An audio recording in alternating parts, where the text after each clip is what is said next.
Okay, first Sunday, I preached the book of Titus, and today I will preach in exposition system, right? So if you are there, I will read it to you. Just follow me in your eyes. Titus chapter 1, Paul, a servant of God and an apostle of Jesus Christ, according to the faith of God's elect and the acknowledging of the truth which is after godliness, in hope of eternal life, which God cannot lie, promised before the world began, but hath in due times manifested his word through preaching, which is committed unto me according to the commandment of God our Savior. To Titus, mine own son, after the common faith, grace, mercy, and peace from God, the Father, and the Lord Jesus Christ our Savior. Most Heavenly Father, we thank you for this opportunity to preach thy word. I pray, Father, that may I be a mouthpiece for thy glory and for thy truth that you proclaim to us. And also we pray, Father, that may you move our hearts through the conviction of the Holy Spirit.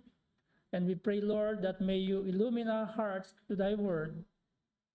And Lord, we pray that may we apply it to our lives, and so our lives be a vessel unto thy glory. Help us, O Lord, to understand and help us to worship you.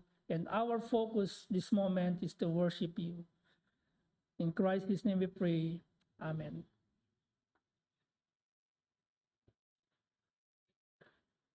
Basahin ko lang po sa Tagalog pala sa inyo. Kasi when I'm doing the message, I use the words ayon, according. Si Pablo ang alipin ng Diyos at apostol ni Jesucristo ayon sa pananampalataya ng mga pinili ng Diyos at ayon sa lubos na kaalaman ng katotohanan na naaayon sa pagiging makadiyos, ayon sa pag-asa sa buhay na walang hanggan na ipinangako ng Diyos, na hindi sinungaling bago ang mga kapanahunan ng walang hanggan. Ngunit sa tagdang panahon ay ipinahayag niya ang kanyang salita sa pamamagitan ng pangangaral na ipinagkatiwala sa akin ayon sa utos ng Diyos na ating tagapagligtas. Kay Tito, hindi yung Tito, baka mamaya Tito, hindi namin. Tito, pangalan to, Titus. Ang tunay kong anak, ayon sa pananampalatayang nasa ating lahat, sumainyo ang biyaya, kahabagan at kapayapaang mula sa Diyos Ama at Panginoong Jesucristo na ating tagapagligtas. Ayan. So, there are three things Paul assert here. Three truths. Okay? Paul asserts with his greetings about the foundation. Okay? And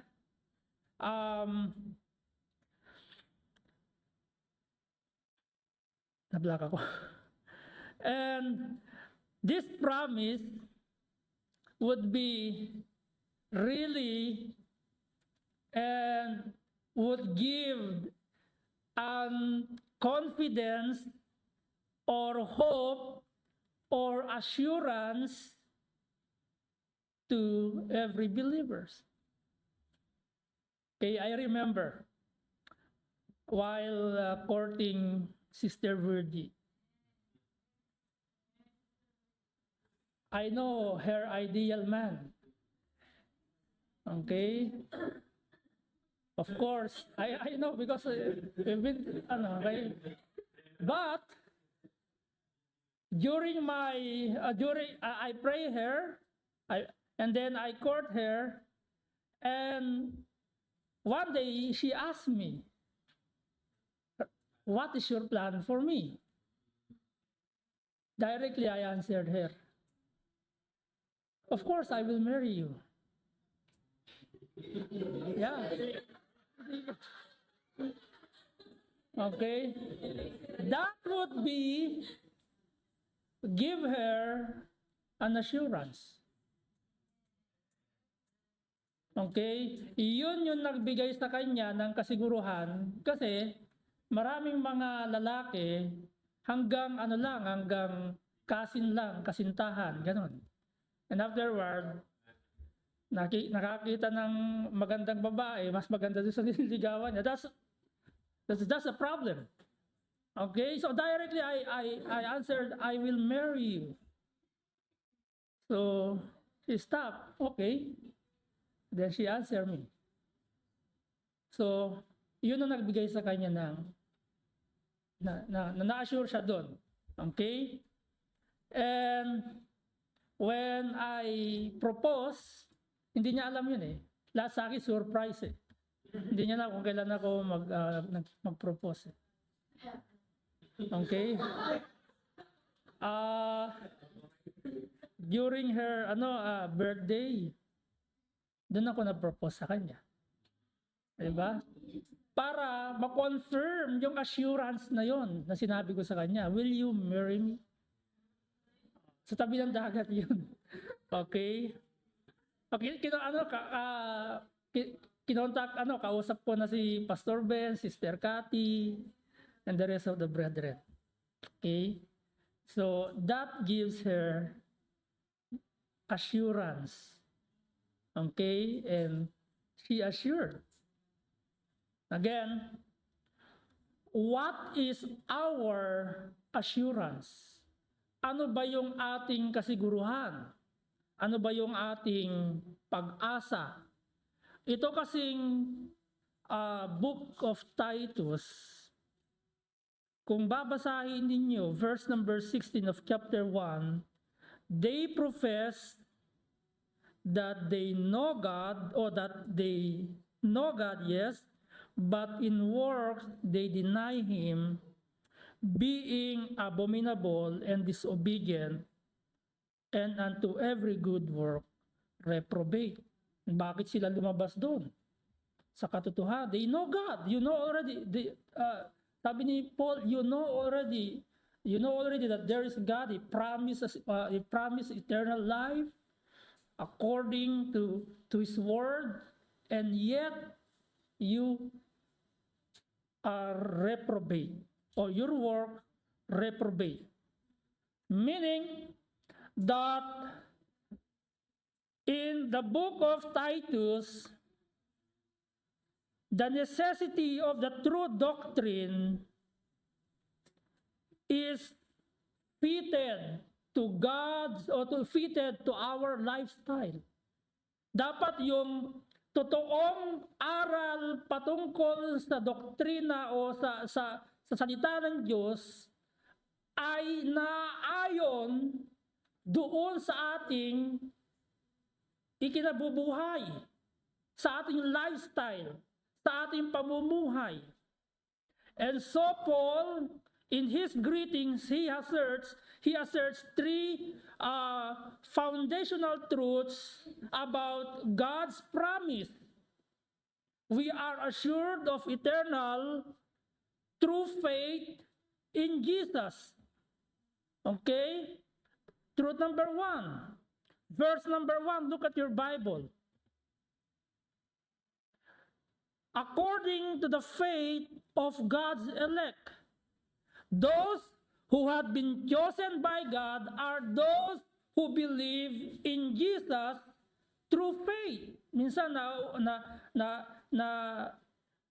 nalilito tayo because there is a doctrine of election. Okay? And those who believe, of course, they are elect. Because they believe, they respond Amen. Okay? To God's promise through faith. So we are assured of that through faith in Jesus. Kapag tayo ay pag tayo ay nanampalataya, tayo ay merong tinatawag na kasiguruhan. Yung ating lugar na pupuntahan ay certain, that is eternity in heaven. That's certain. Maraming mga Kristiyano, they live uncertain. Nabubuhay sila sa walang kasiguruhan.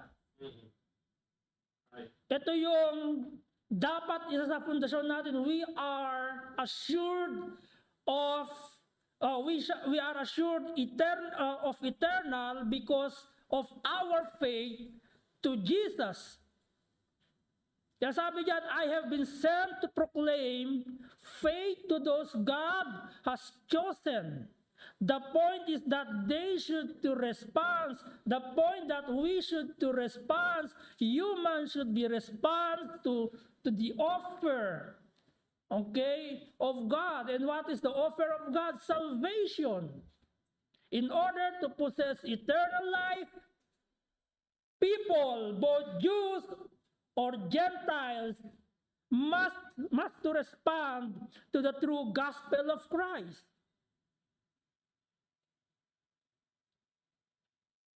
This is our confidence that we should possess. Bakit merong mga Kristiyano wala silang assurance, hindi sila confident? It is because they don't really receive the gospel. Why? Because they were blinded. Might be they already know the gospel, but they don't respond to it. Amen. Correct? Marami tayong mga tinanggap na dito. Okay? The problem, they stay with us years, but until then, hindi pa sila nagpapabautismo. Why? That's why every time I assess, I have really problem in my preaching, or they have a problem in their hearts. So, if we are really saved, then we are assured. Right. Okay, because of the faith of in Jesus. So that's our confidence as a believer. So true teaching of God's word necessitate our lifestyle, or necessary to our lifestyle. Our lifestyle should be fit to the true doctrine, to the true teaching, to the true gospel. The truth that shows them, sabi ni Paul, how to live godly or godly lives. Those who will preach, those who will teach, those who teach the truth, in order that the hearers or listeners will comply to it, we should to preach the truth. Kailangan natin ipahayag, aralin ang tama, kasi merong mga nagtuturo walang panama. Okay? Might be they're just a dynamic pastor, they are just a dynamic preacher, but the truth, okay, is not there. Hindi sila magiging, might be they are just humanga lang sila. Iba yung humanga sa natuto. Okay, iba yung isa, diba, pag nandun ka sa harap, and that's my experience. Ang dami kong pinagdaanan, they were dynamic pastor, mga pastor ko, mga dynamic, nasisira yung pulpit. Diba, dahil sa hey, I'm not attacking them, but if if I'm just like humahanga lang ako sa kanila, it's because they are good in preaching, but the truth is not there. Diba? All in all, at the end of the day, yung ating buhay is just we are just a professing believers. Okay? We should, teachers, either you are a Sunday school teacher, you are a preacher of the gospel, you are a ladies leader, you are leading a woman, okay? When we teach, okay, we should to teach the truth in order those listeners will comply to the truth. And so, this truth teaching, Paul proclaimed, it should be fit, because in next passage, binilinan ni Paul si Titus regarding dun sa pamimili niya ng qualification ng leaders dyan sa chapter 1 verse 5 to 10. Okay?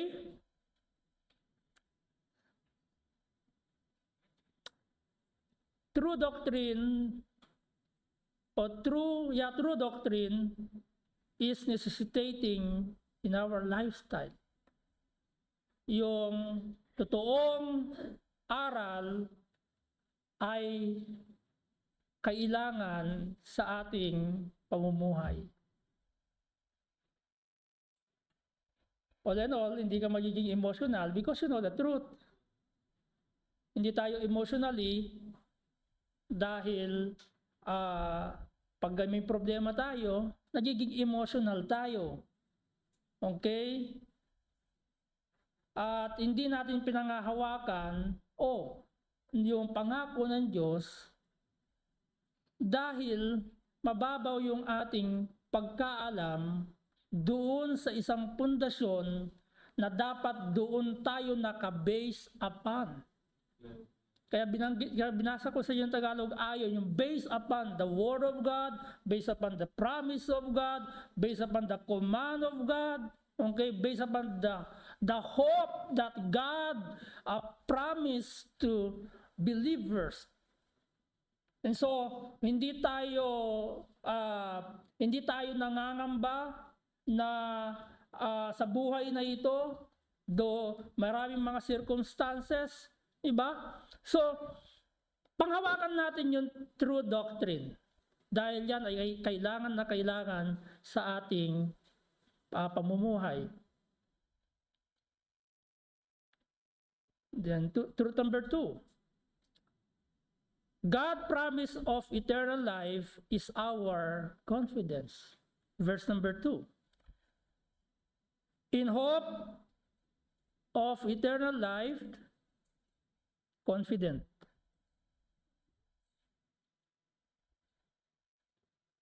Ito pala. Okay? In hope of eternal life, which God cannot lie, promised before the world began.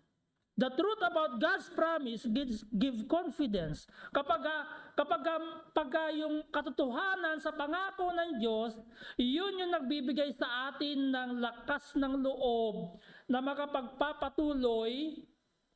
Okay? Despite na may problema ka sa ministry, despite na meron kang problema sa buhay mo, yun yung hope mo. Of course, hindi natin minamadali ang buhay, but again, the promise of eternal life is our confidence. Yun yung confidence na sinasabi ni Paul kay Titus in hope of eternal life, which God cannot lie. Which God that cannot lie, meaning that our God is truthful. Yung kanyang nature is truthfulness. Amen? Kailan ba nagsinungaling ang Panginoon? Maaari yung tao nagsisinungaling napapako yung pangako but never God. Because once again, one of God's nature is truthfulness. Totoo. Hindi kamukha ng tao. One of his character is immutable. He is immutable. Hindi nagbabago. Okay? Tayo nagbabago. Minsan moody, minsan may toyo, minsan wala. Correct? But never God. His promise is true. He never lie. Okay? And that is our confidence. Yun yung ating magiging hope or assurance. Okay? This is the hope of every believer. Kung ikaw ay totoong mananampalataya, this is your hope. Yung eternal life na ipinangako ng Diyos. Kapag hindi ka pa naman ligtas, you should accept the gospel. You should put your faith to Jesus, and so you may avail this promise through your faith to Jesus Christ. And that is His promise. And you know, it has been planned long ago. Promised before the world began. That is the measure of God's love. Simula nung hindi ka pa pinapanganak, pero meron ng plano ang Panginoon long ago, or promise before the world began. Hindi ka pa pinapanganak, hindi ka pa sinisilang, pero pinangako na ng Diyos yung eternal life. But don't get me wrong. Okay? Binanggit kasi ni Paul sa KJV, according to the faith of God's elect, but you should to respond to the gospel. You should to acknowledge the truth, which is after godliness. Okay? Ang totoo nun, kapag tinanggap mo ang Panginoong Jesucristo, nanampalataya ka sa gospel, okay? Yung gospel mag-change ng iyong buhay. Magiging godly ka. Kaya hindi tayo naniniwala na kapag ikaw ay mahiyain, ikaw ay tamad ka hanggang ngayon. Hindi tayo naniniwala na ikaw ay kapag palamura na noon, hanggang ngayon palamura ka pa rin. Right. Okay? The gospel accompanied with godliness. Amen. Yun yung sinasabi dito. And that's why hindi nawawala yung kaligtasan. Because that is the promise of God, and that is our assurance. That is our confidence. Amen? Last. Uy. Ang bilis ah. Last na lang ni Glass eh. Oh, wow. Okay? Verse number 3. But hath in due times manifested this word through preaching, which is committed unto me according to the commandment of God our Father. The truth that revealed in His word gives life. The truth that revealed in His word gives life. What is that truth? The message of salvation. The message of salvation entrusted to Paul to proclaim the promise of God. Yung mensahe ng kaligtasan, ito yung nagbibigay ng buhay. Ito yung ipinagkatiwala kay Paul na ihayag yung pangako ng Diyos. And so believers would proclaim this promise that we already have. ano na yun eh, nasa atin na yung pangako na yun eh. Ang problema, hindi natin ipinapahayag. Isa sa problema natin yon. Okay? Hindi natin pinoproclaim yung promise ng Panginoon na para pag nagiging selfish, nagiging sa atin na lang yung pangako ng Diyos. Hindi natin ibinabahagi yung pangako ng Diyos. At dapat natin ibahagi sa iba. Correct? Verse number 3, malinaw po ang sinabi ni Paul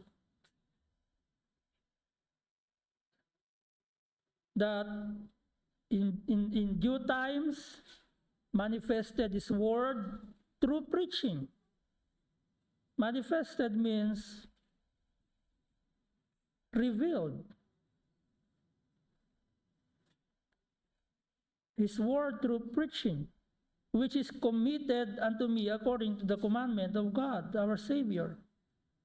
Kaya yun ang sinulat niyo kay Titus, that's the greetings that gives three truths for the foundation, the faith to Jesus Christ, His promise of eternal life, and He revealed His promise through His words. And so that words gives life. Every time that believer proclaim the gospel of Jesus Christ, we share life to them.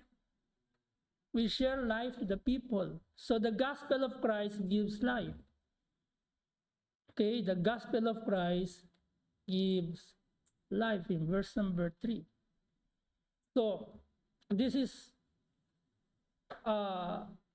the believer's confidence. This is our confidence. The Lord already give us these three truths about His promise, and that is the promise He assured us in faith. Okay, He assured us with His promise of eternal life, and then through His word He revealed His promise. And that promise is the gospel to everyone. So faith in Jesus Christ assured us eternal life, or promised by God according or based to His words. So this is the foundation. This is the blessed hope. Maraming commentary kung ano yung nilagay doon, blessed hope, but I didn't rely to the commentaries. I rely to God while I'm doing this. And though hindi man ganun kahaba, but I praise God that in this in Paul's greetings to Titus, he asserts these three truths. Okay? So let's pray. Panginoon Diyos, sa aming Ama, salamat po for these three foundational truths about the promise you revealed to us through your words, this promise. And so, Lord, we thank you for this promise, this gift of eternal life that you planned long ago sa mga tao. We pray, Father, as we walk in this world, may our lives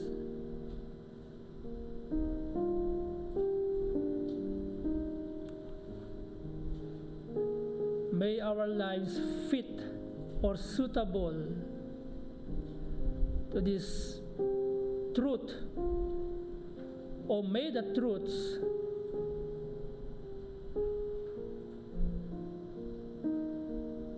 will fit to our lifestyle, and so we can demonstrate it to those who are in needs. We pray, Father, that our lives become a blessing to them. Help us, Father, to do your will as you already proclaim, as you already give us thy words, as you already proclaim, you already revealed it to us through the apostles' doctrine. We pray, Father, kung meron man po sa amin pong kalagitnaan ngayon,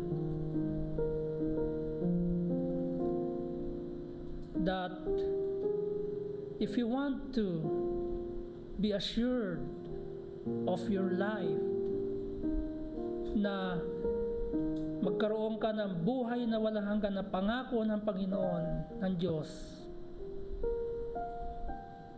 one thing you will do right now in your hearts, while we are praying in your hearts, why don't you put your faith and trust to Jesus Christ? This promise will, you can avail this promise of eternal life if you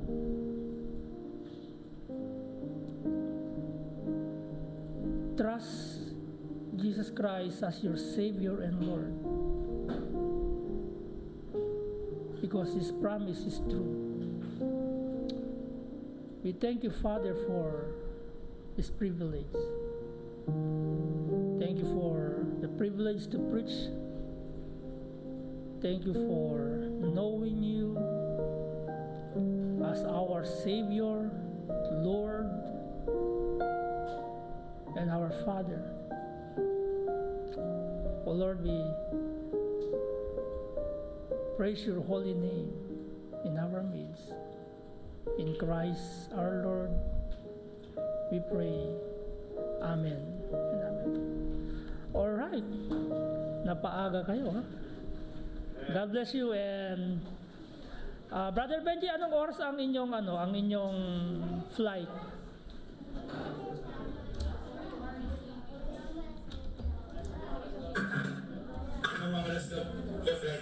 Morning po, Pastor. 10 p.m. po itong departure namin po.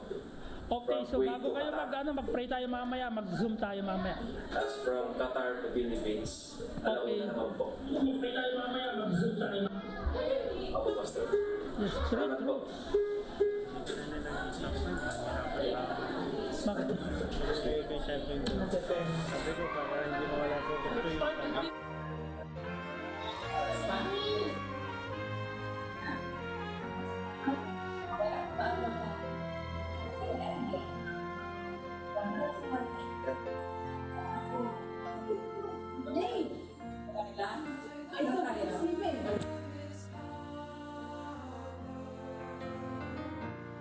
He upholds all things. The nations bow before Him. Almighty He's the light, a strong tower. He's the King of kings. The heavens bow before Him, our Lord and King. And on this rock we stand. We hold to His unchanging hand. The power of hell, no scheme of man can keep us from His arms. On this rock we stand. On this rock we stand.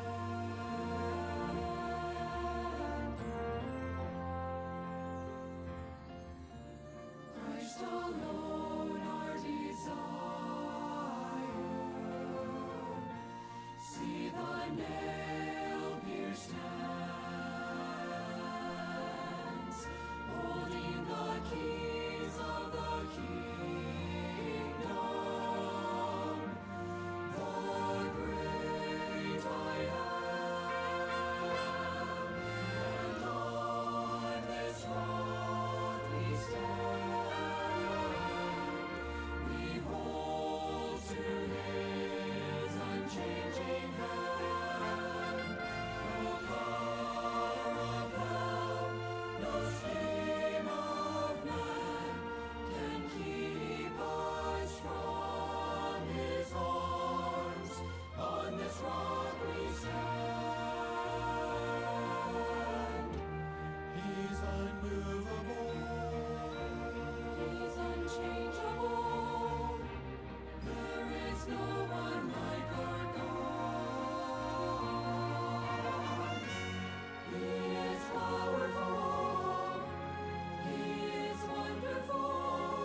unchanging hand.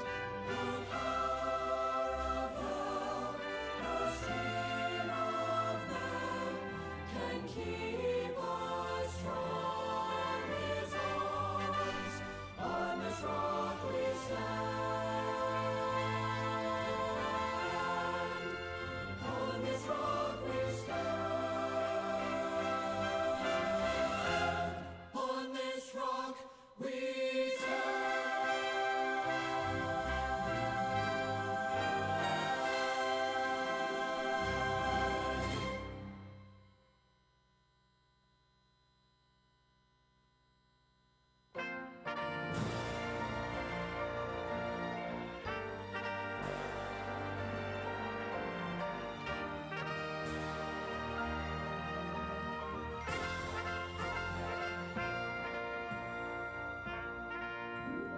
God of all truth, maker of light,